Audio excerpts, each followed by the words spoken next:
Hello everyone, welcome back to my channel. I am Ahi. Today's story is coming from the island of Montserrat. It is called The Pond Spirit by Jane Grell. The legend of the mermaid in Chance's Pond at the top of Chance's Mountain in Montserrat is well known throughout the island. How did a mermaid get to the top of a mountain? This story suggests how she got there and who she might have been. Chance's Pond is in the volcanic area, now deemed unsafe. In the early times, when the forest still glistened with dewy newness, and the mountains and seas had no names, the white man had not yet come to the island of Montserrat. There were no rivers, no springs, no ponds. Whenever the rains came, the growing trees and shrubs sucked in the water greedily. The Tainos who lived on the island could never catch enough rainwater in the calabashes they placed outside their huts.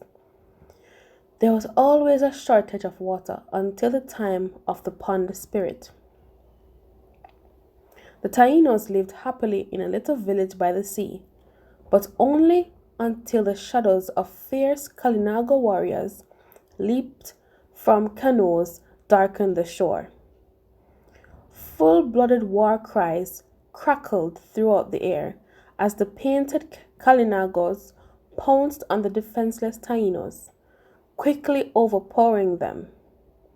The men all died in the heat of the attack. The women, the Kalinagos did not kill, but took to be their wives. All but one.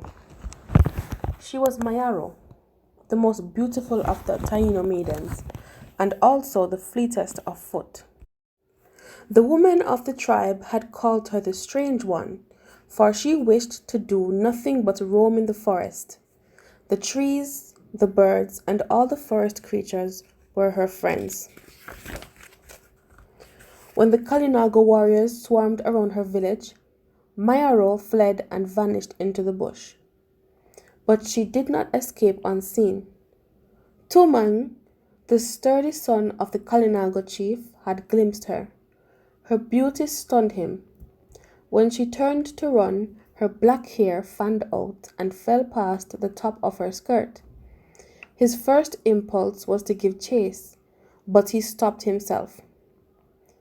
I want her for myself, he thought. If I pursue her now, the others might perceive and follow. I will not fight over her. Frightened brown eyes, larger than any he had ever seen, haunted him. Her brown skin, glistening like gold in the sun, floated before his eyes. Dreaming of her was all he could do. When the Kalinagos returned to their village, the chief declared a time of offering sacrifices to the gods for their victory. Tumang ate nothing during the 3 days of feasting and celebrating. He watched the warriors as they licked their lips, relishing the food and drink. On the 4th day, he refused to join in the hunt. The wrath of his father broke over his head. The sun still shines and the sea still bears the canoe, yet you, pride of the Kalinago tribes, are becoming strange. You say nothing, you do nothing. You did not join in thanking our gods and spirits. You remained silent throughout the days of dancing and feasting. You are as silent as the beings in the land of the dead. Today you refuse to go out with the warriors. How can they respect you? Tumang lowered his head. Speak, the chief thundered on. Is there no strength in you? Do you now only have the stamina of Tainos scum? Or is it that you waste all your vigor on Taino women? Is this the price I have to pay for letting them live? Father, Tumang stammered nervously, but his father did not hear. He raised his arms and continued. If this is so, I will sacrifice every Taino to our gods. I will... Stop, don't do that. Hear me, father. Turn a favorable ear to my request. What has bewitched you, my firstborn? Speak. I listen. Father, Tumang said, as he knelt before the chief. You ask what has bewitched me? It is one of the Taino maidens. Why have you not claimed her? Demanded the chief. They are all here. They belong to us. Then why does sorrow rest so heavily on your brow? Why do you wear such a mask of sadness? Which one of the women do you crave? Speak! It is not for one of these captured women that I suffer, father, Tumang replied. The most beautiful one escaped. She roams in the forest. No, I see not the sun or the sea. I see her. No longer does the hunt call me. I must seek her. Please let me go. You are dreaming, Tumang. There is no such woman. We captured them all. No, father, you are wrong. I saw her. I did not give chase then, as I had no wish to fight with the other warriors over her. Nor could I disturb the celebrations. So I said nothing. This is no real woman, cut in the chief. His anger was mounting. No other eye has seen her. It is surely a spirit that you wish to seek. How can it be that one Taino woman outshines the others? Would you, a Kalinago warrior, waste away for the sake of a woman? No. If she is real, let her die in the forest. She is not worth. No, no, Tumang cried, clawing at his father's legs. If I do not find the Taino maiden, I die. Go then, shouted the chief as he drew back from Tumang's outstretched arms. Go tomorrow. Perhaps when you find this thing, the sickness will leave you. Go. Early the next morning, Tumang set out. The sky was still grey, and the dark mountains brooded over the land. I must journey towards the mountains, he thought. The forests are thick, and there are many rocks to hide behind. The sun soon flared in the sky, turning the smoky blue hills to green.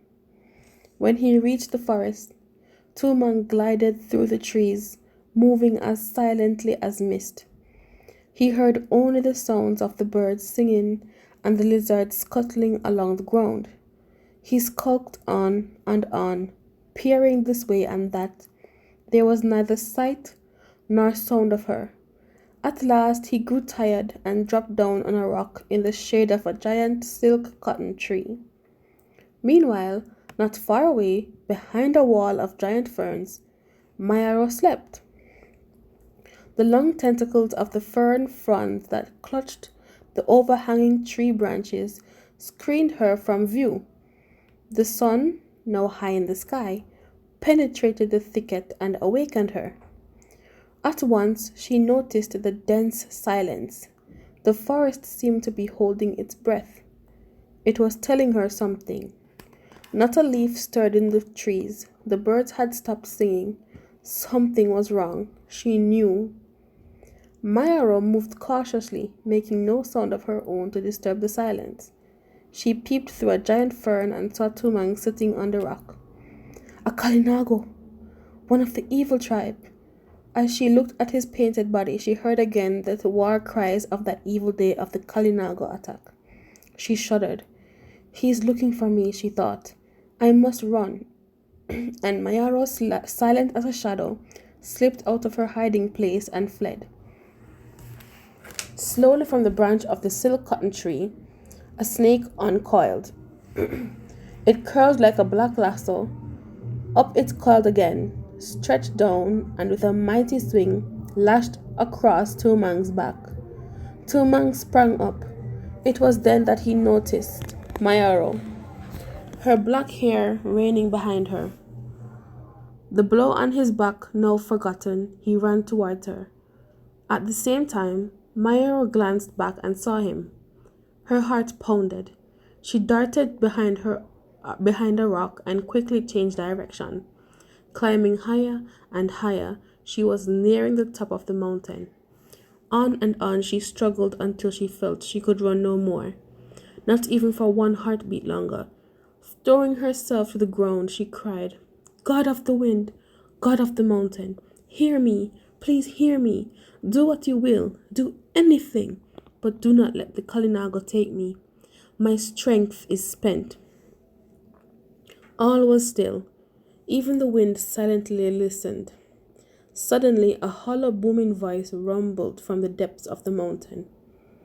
Arawak maiden, why do you weep? You are beautiful. Men will adore you. That may be so, wise spirit, but I would rather die than be the wife of a Kalinago. My father, my brothers, all the men of my tribe were slain by these evil ones.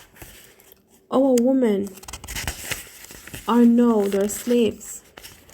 Take pity on me, O powerful spirit. My heart sorrows. Let me die, but quickly. Say no more, beautiful one. The voice was no longer rumbling. It was close and soothing. The men of your tribe are at rest and peaceful in the land of the dead. This is part of the flow of life. But you are too young to understand. You shall not die. Too few from the land of the living have seen your beauty. Listen carefully. Part of the earth not far from where you lie will open. Sparkling water will fill it, forming a pond. What has that got to do with me, great spirit? Mayaro interrupted. Let me die, quick. She stood up and stared as the earth opened and water gushed upwards.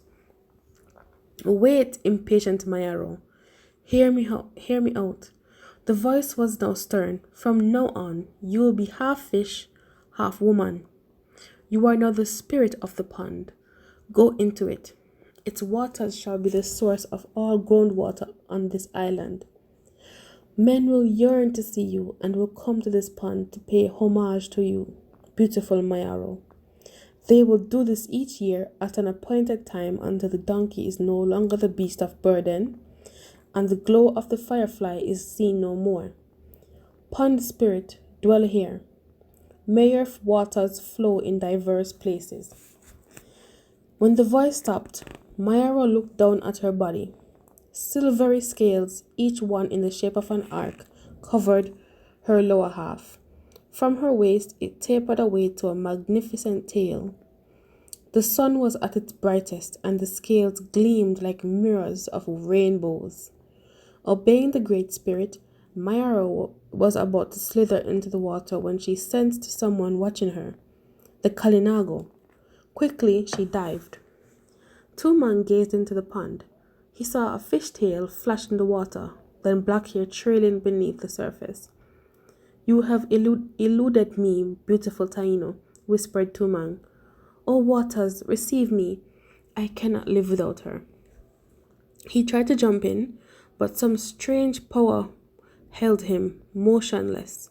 The water was whirling, and as it whirled, it sank lower and lower. Soon all that remained was a muddy hole. Tumang could not speak a word for grief and sorrow, nor could he move from the pond. The gods were against him. He could not find the words to name his loss. Slumped on the edge of the pond, he felt nothing. Many suns rose and set before the Kalinago warriors found his body beside the still, shadowy water in the pond, which had mysteriously reappeared. As they bore Tumang away, the chief groaned in anguish. Never again will my son feel the waves beneath a canoe, for his spirit has departed. But Mayaro lives on. Since the day she became a mermaid, water has flowed into rivers, ponds, springs, and ghats.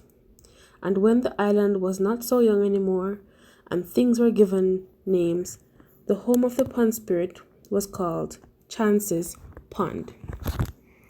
Thank you so much for listening to this story. And if you'd like to see more of this content, please like, share, and subscribe. Blessings.